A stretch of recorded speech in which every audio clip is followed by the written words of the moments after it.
नमस्कार, आप देख रहे हैं न्यूज़ वन इंडिया। मैं हूं आपके साथ सपना शर्मा। उत्तराखंड की खबरों की शुरुआत करते हैं। दिल्ली दौरे पर पहुंचे उत्तराखंड के मुख्यमंत्री पुष्कर सिंह धामी ने प्रधानमंत्री नरेंद्र मोदी से मुलाकात की है। मुलाकात के बाद सीएम धामी ने कहा कि अपनी दृढ़ इच्छा शक्ति से जल, थल और नभ में भारत के सामर्थ्य का परचम लहराने वाले सशक्त और शक्तिशाली भारत के शिल्पकार, विश्व पटल पर भारतीय संस्कृति और परंपराओं के संवाहक, जन जन के दिल में बसे भारत के यशस्वी प्रधानमंत्री मोदी जी से आज मुलाकात हुई। प्रधानमंत्री जी का आशीर्वाद हमें मिलता रहता है। उत्तराखंड में केंद्र सरकार की कई परियोजनाएं चल रही हैं, उसको लेकर भी चर्चा हुई। इसके साथ ही सीएम धामी ने कहा कि नई दिल्ली में प्रधानमंत्री नरेंद्र मोदी से शिष्टाचार भेंट कर उत्तराखंड के विकास में उनके मार्गदर्शन और सहयोग के लिए आभार व्यक्त किया। मुख्यमंत्री ने प्रधानमंत्री को स्थानीय भांग के रेशों की शॉल, बेडू के उत्पाद तथा नंदा देवी राजजात की परंपरागत वाद्य यंत्रों ढोल, ढमाऊ, रणसिंघा युक्त प्रतिकृति भी भेंट की।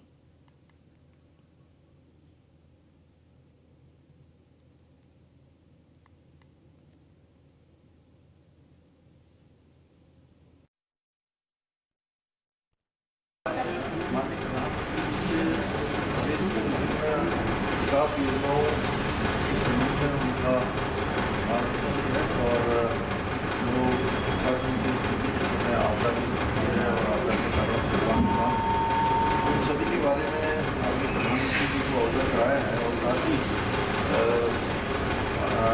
सड़क परिवहन के क्षेत्र में 2000 करोड़ की राशि विभिन्न मार्गों के सुधारीकरण के लिए और नवनिर्माण के लिए उसका भी मैंने अनुरोध किया है। साथ ही 6 राजमार्ग उनको स्वीकृत करने का भी निवेदन किया है।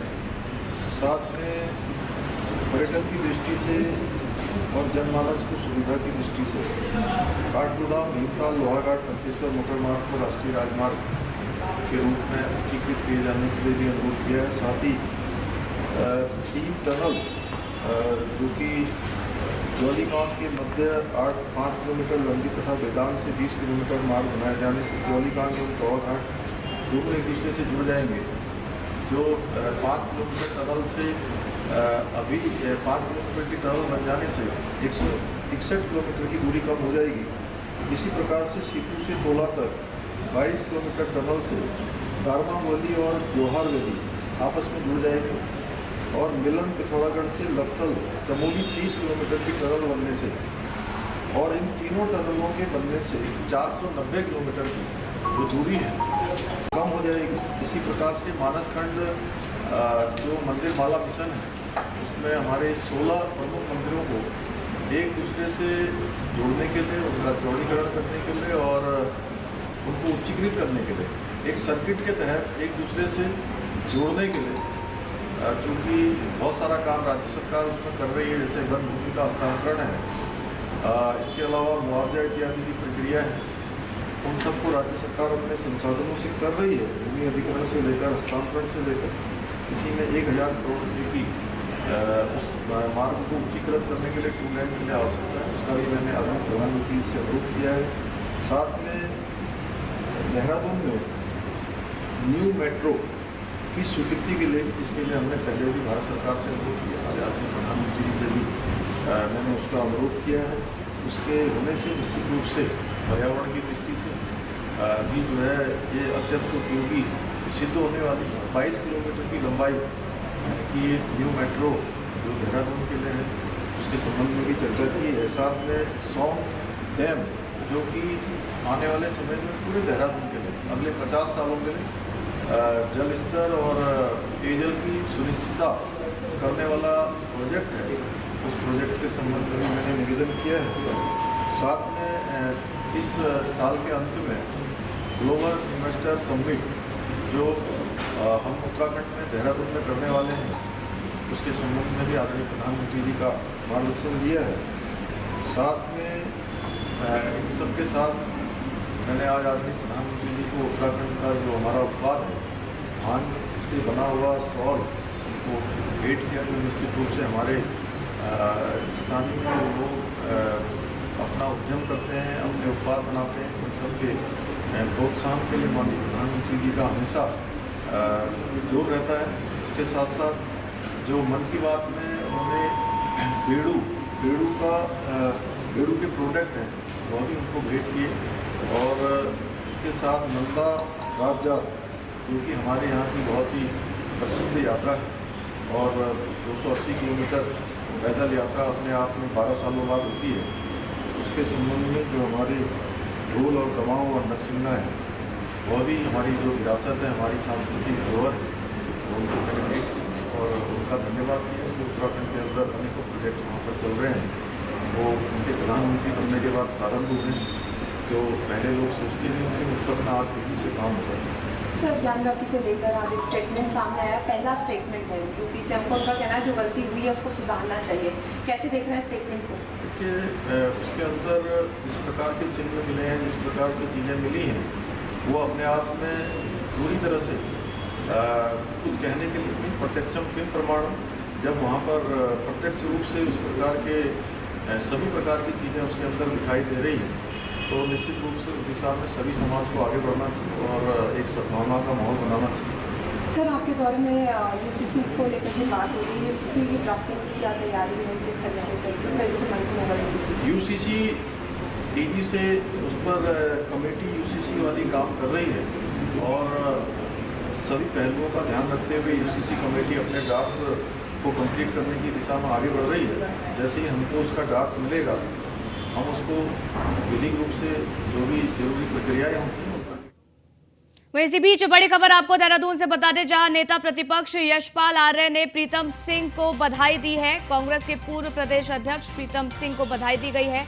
छत्तीसगढ़ चुनाव के लिए वरिष्ठ पर्यवेक्षक नियुक्त किए जाने पर उनको शुभकामनाएं दी गई है। प्रदेश कांग्रेस के मीडिया प्रभारी राजीव महर्षि ने भी हर्ष जाहिर किया है। तो यहां बधाई दी गई है।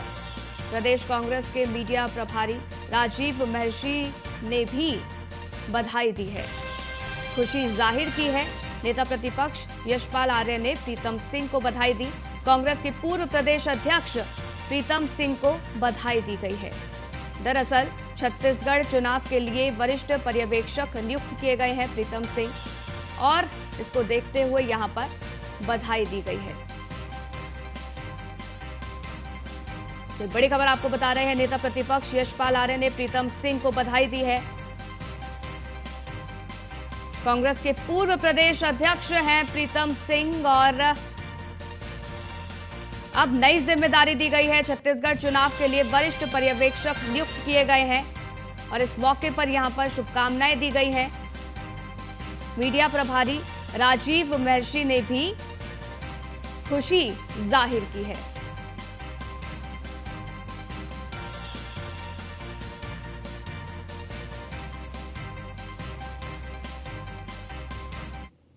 आगामी लोकसभा चुनाव को लेकर बीजेपी लगातार बैठक कर रही है, और इसी के तहत सोमवार को बीजेपी ने प्रदेश मोर्चा की बैठक आहूति की। आपको बता दें कि बैठक राष्ट्रीय महामंत्री संगठन बीएल संतोष ने ली है। राष्ट्रीय महामंत्री संगठन बीएल संतोष ने प्रदेश मोर्चे के अध्यक्षों को दो टूक अपने अपने क्षेत्रों में गंभीरता से जुटने को कहा है।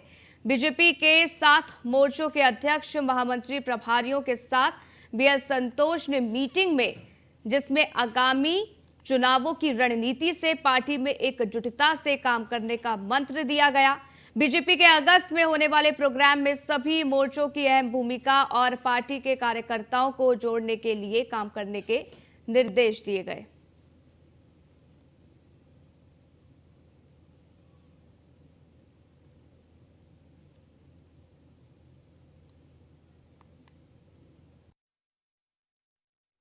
मोर्चों की बैठक हमारे राष्ट्रीय महामंत्री संगठन जी ने ली है, और उसमें ये बताया गया कि मोर्चों की भूमिका क्या रहेगी। जो मोर्चा जिस चीज़ को लीड कर रहा है, माना महिला मोर्चा है, महिला मोर्चा महिलाओं को लीड करता है, तो महिलाओं के संबंध में क्या क्या काम करने हैं, क्या सरकार कर रही है, उन तक बात कैसे पहुंचेगी, ये सब चीज़ें यहाँ पे समझाई गई है। और जिस तरह से आप लोग जानते ही हैं कि लगातार महिला मोर्चा महिलाओं के बीच जाकर काम कर रहा है, विभिन्न योजनाओं पर काम कर रहा है। हमारी सरकार के द्वारा महिला उत्थान के लिए जो भी योजनाएं बनाई जाती हैं, उन योजनाओं को लेकर महिला मोर्चा लगातार महिलाओं के बीच जाकर उनको भारतीय जनता पार्टी के लिए संगठनात्मक बैठक करना एक आम बात है, हम लोग करते ही हैं। कल जैसे पदाधिकारी बैठक हुई और उसमें भी आगे के जो आगामी कार्यक्रम है वो तय हुए कि क्या होने वाला है। अगले 6 महीने में पार्टी किस तरीके के अभियान लेगी, किस तरीके के कार्यक्रम करेगी, कैसे बूथ स्तर तक जाएगी और कैसे जो एक आम व्यक्ति है उस तक अपनी बात को पहुंचाएगी। हमारी केंद्र और प्रदेश सरकारों के जो मुद्दे हैं, जो हमने काम किए हैं, जो योजनाएं हैं, उसका लाभ कैसे व्यक्ति तक पहुंचे। वहीं सोमवार को बीजेपी ने प्रदेश मोर्चा की बैठक बुलाई। बैठक में राष्ट्रीय महामंत्री संगठन बीएल संतोष और बीजेपी प्रदेश अध्यक्ष महेंद्र भट्ट मौजूद रहे।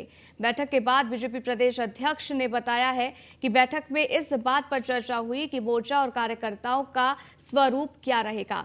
इसके साथ ही सोशल मीडिया के जरिए पार्टी कार्यक्रमों को कैसे जन जन तक पहुंचाएगी, इस पर भी चर्चा की गई।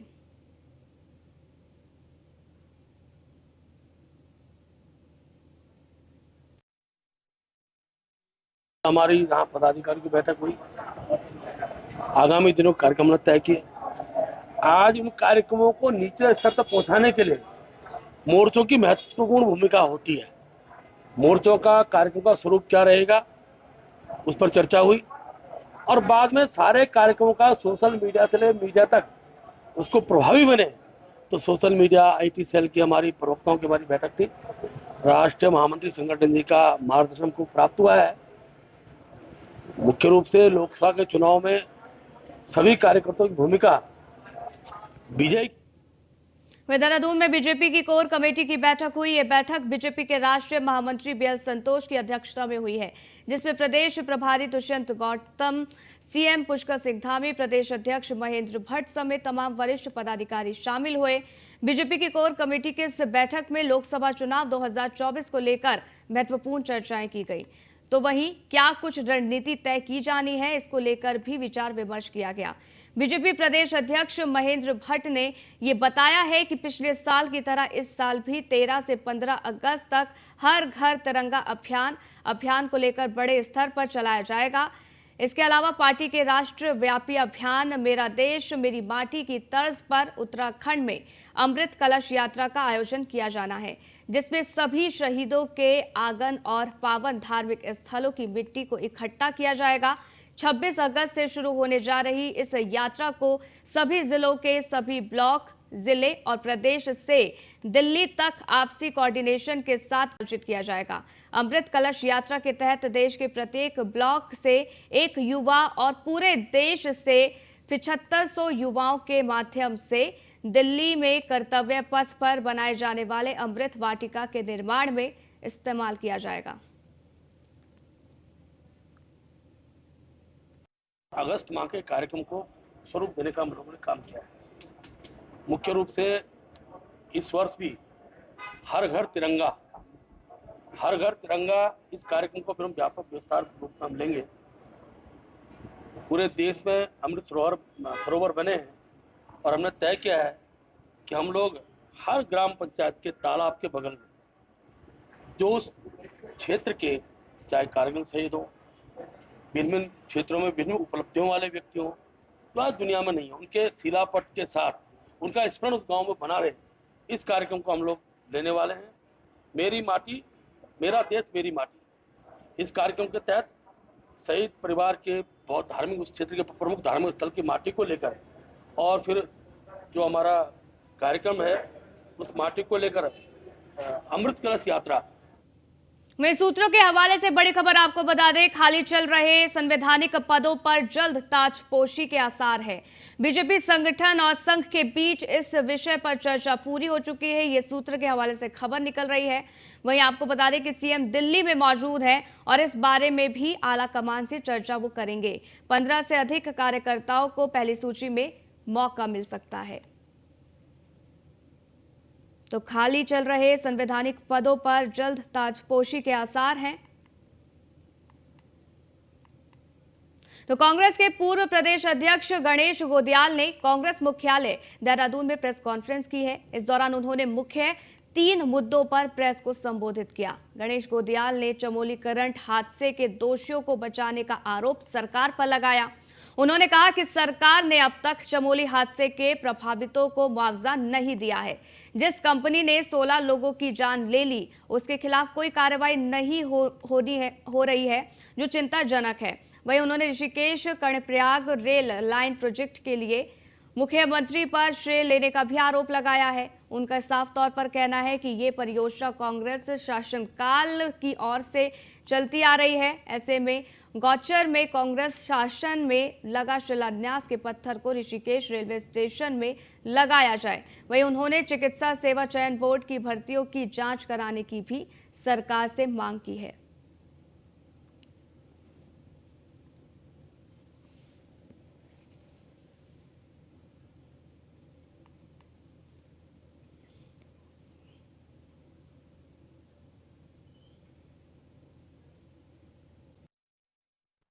जो लोक सेवा आयोग की परिधि के पद थे, उनको बिना नियमों में बदलाव किए हुए उन पदों को चिकित्सा सेवा चयन आयोग से भर दिया सरकार ने। स्वास्थ्य और चिकित्सा मंत्रालय ने बिना नियमों में परिवर्तन किए उन पदों को वहां से भर दिया। और उसमें भी अब किंतु परंतु और तमाम क्वेश्चन आ रहे हैं कि किसी व्यक्ति को, चूंकि वो मंत्री का रिश्तेदार है, उसके कम नंबर आने के बाद भी उनको स्थान मिल गया है, और जिनसे नकल करानी है उनको कहा जाता है कि उसी में से 80% क्वेश्चन आएंगे, इस बात के पैसे लिए जाते हैं। ये तमाम बातें समाचारों में आ रही हैं। राजधानी देहरादून में नगर निगम में व्यवस्थाओं के अभाव के चलते पार्षदों को नगर निगम का घेराव करना पड़ा। आपको ये बता दें कि वार्ड नंबर 4 राजपुर की पार्षद उर्मिला थापा ने नगर निगम के नगर आयुक्त पर आरोप लगाते हुए कहा है कि आपदा के समय लोगों के घरों में जल भराव हो रहा है, लेकिन इसका कोई संज्ञान नहीं लिया जा रहा। साथ ही उन्होंने कहा कि वार्ड में स्ट्रीट लाइट नहीं लगी हुई है, सड़कों की हालत भी बहुत खराब है। इस बारे में उन्होंने कई बार पत्राचार भी किया, लेकिन कोई कार्रवाई नहीं हुई।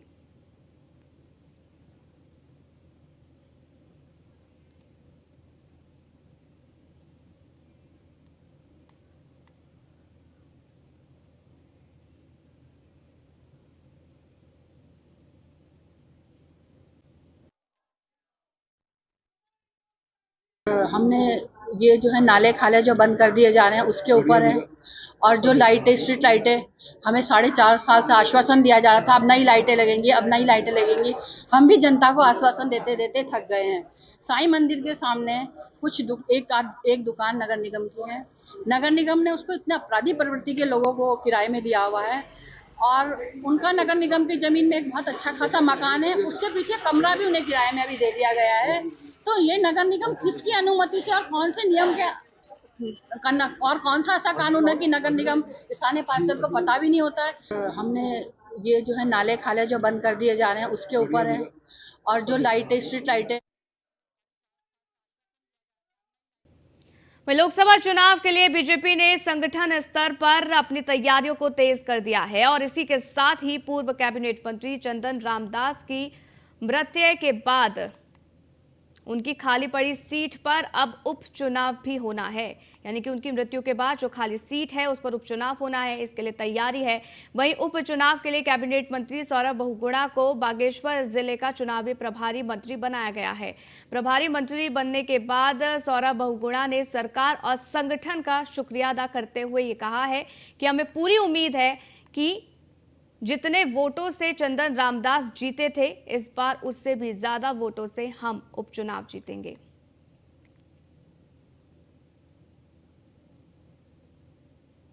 मैं बागेश्वर का प्रभारी मंत्री हूं और धन्यवाद करता हूं अपने प्रदेश नेतृत्व का कि मुझे उपचुनाव का भी प्रभारी बनाया गया है और संगठन से राजेंद्र सिंह बिष्ट जी को बनाया गया है।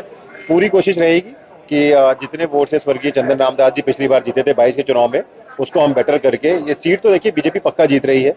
मैं वहाँ पर लगातार जाता रहता हूँ, लोगों से मिलता रहता हूँ। बहुत अच्छा एक माहौल है इस वक्त उपचुनाव को लेके भारतीय जनता पार्टी के पक्ष में, और मुझे पूर्ण उम्मीद है कि भारतीय जनता पार्टी सीट जीतेगी। और बहुत ही मैं बागेश्वर का प्रभारी मंत्री हूँ और धन्यवाद करता हूँ अपने प्रदेश नेतृत्व का कि मुझे उपचुनाव का भी प्रभारी बनाया गया है और संगठन से राजेंद्र सिंह बिष्ट जी को बनाया गया है। पूरी कोशिश रहेगी कि जितने वोट से स्वर्गीय चंदन रामदास जी पिछली बार जीते थे 22 के चुनाव में, उसको हम बेटर करके, ये सीट तो देखिए बीजेपी पक्का जीत रही है। मैं वहाँ पर लगातार जाता रहता हूँ, लोगों से मिलता रहता हूँ। बहुत अच्छा एक माहौल है इस वक्त चुनाव को लेके भारतीय जनता पार्टी के पक्ष में, और मुझे पूर्ण उम्मीद है कि भारतीय जनता पार्टी सीट जीतेगी। और कमिश्नर गढ़वाल विनय शंकर पांडे ने सोमवार को गढ़वाल मंडल के सभी 7 जिलों के मुख्य विकास अधिकारियों के साथ समीक्षा बैठक की है। इस बैठक में कमिश्नर विनय शंकर पांडे ने केंद्र और राज्य की योजनाओं की समीक्षा करने के साथ बजट खर्च और निर्माण की स्थिति पर चर्चा करते हुए सभी को समयबद्ध तरीके से क्वालिटी वर्क करने की नसीहत दी है। कमिश्नर गढ़वाल के मुताबिक सीएम के निर्देश स्पष्ट हैं कि आमजन से जुड़ी योजनाओं में लापरवाही नहीं बरतनी जाए और फोकस किया जाए।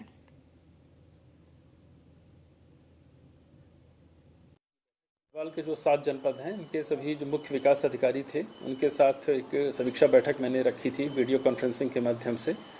उसमें मुख्य रूप से जो हमारे जिला योजना और स्टेट सेक्टर और सेंट्रल स्पॉन्सर्ड स्कीम और जो वाह्य सहायतित परियोजनाएं हैं, उनकी समीक्षा की कि उसमें खर्च की स्थिति क्या है।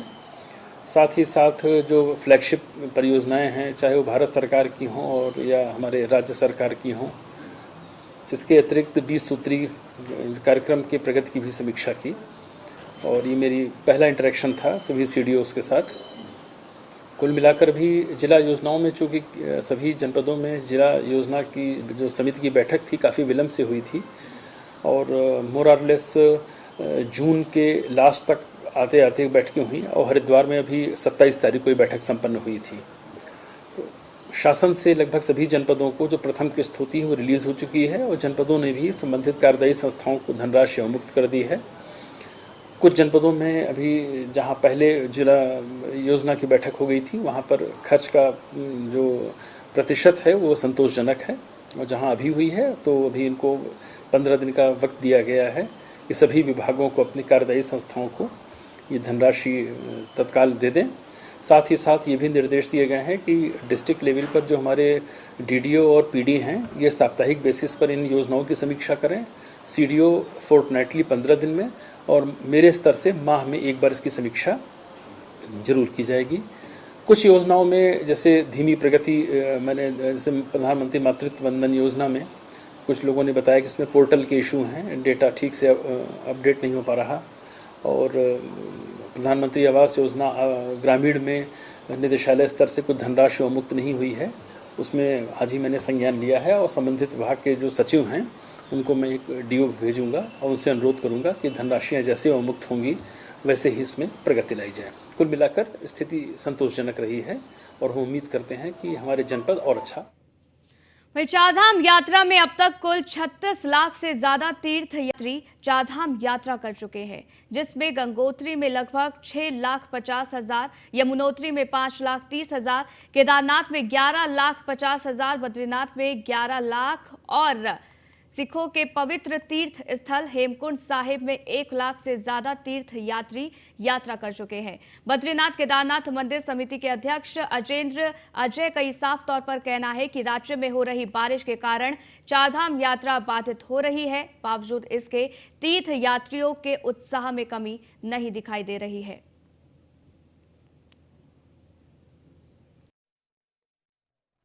वर्तमान में लगातार भारी वर्षा हो रही है और लगातार सड़क मार्ग भी अवरुद्ध हो रहा है, जिसके कारण से यात्रा बाधित हो रही है।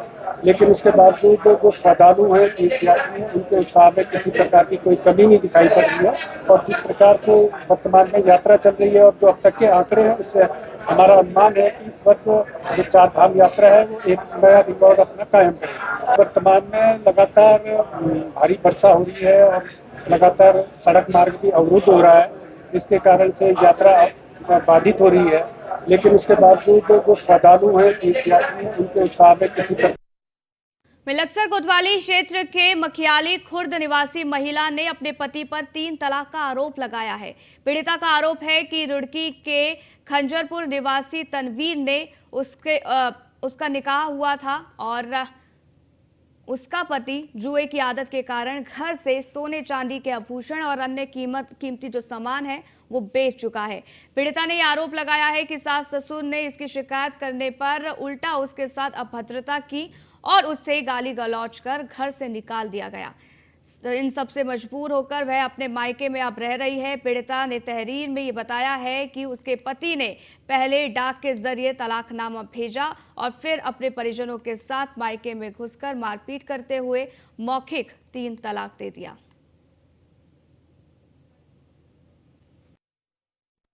उसमें मेरा भाई था फिरोज और 2 गवाह थे, मुजम्मिल था उनका नाम, एक गुलशनवर, जिनके सामने मैं पढ़ा और उसमें लिखा हुआ था 3 तलाक तलाक तलाक। उसके बाद में 28 तारीख में आए थे, जब घर पे मैं अकेली थी। मेरे भाई हर खेत में गए हुए थे, अब्बा की तबीयत खराब है थी, मैं हॉस्पिटल में गए हुए थे। माँ भी उनके साथ थी, अकेली थी मैं घर पे। तब भी मैं मार पीट के उनके साथ और भी थे, उनका मुझे पता नहीं, बस तनवीर को।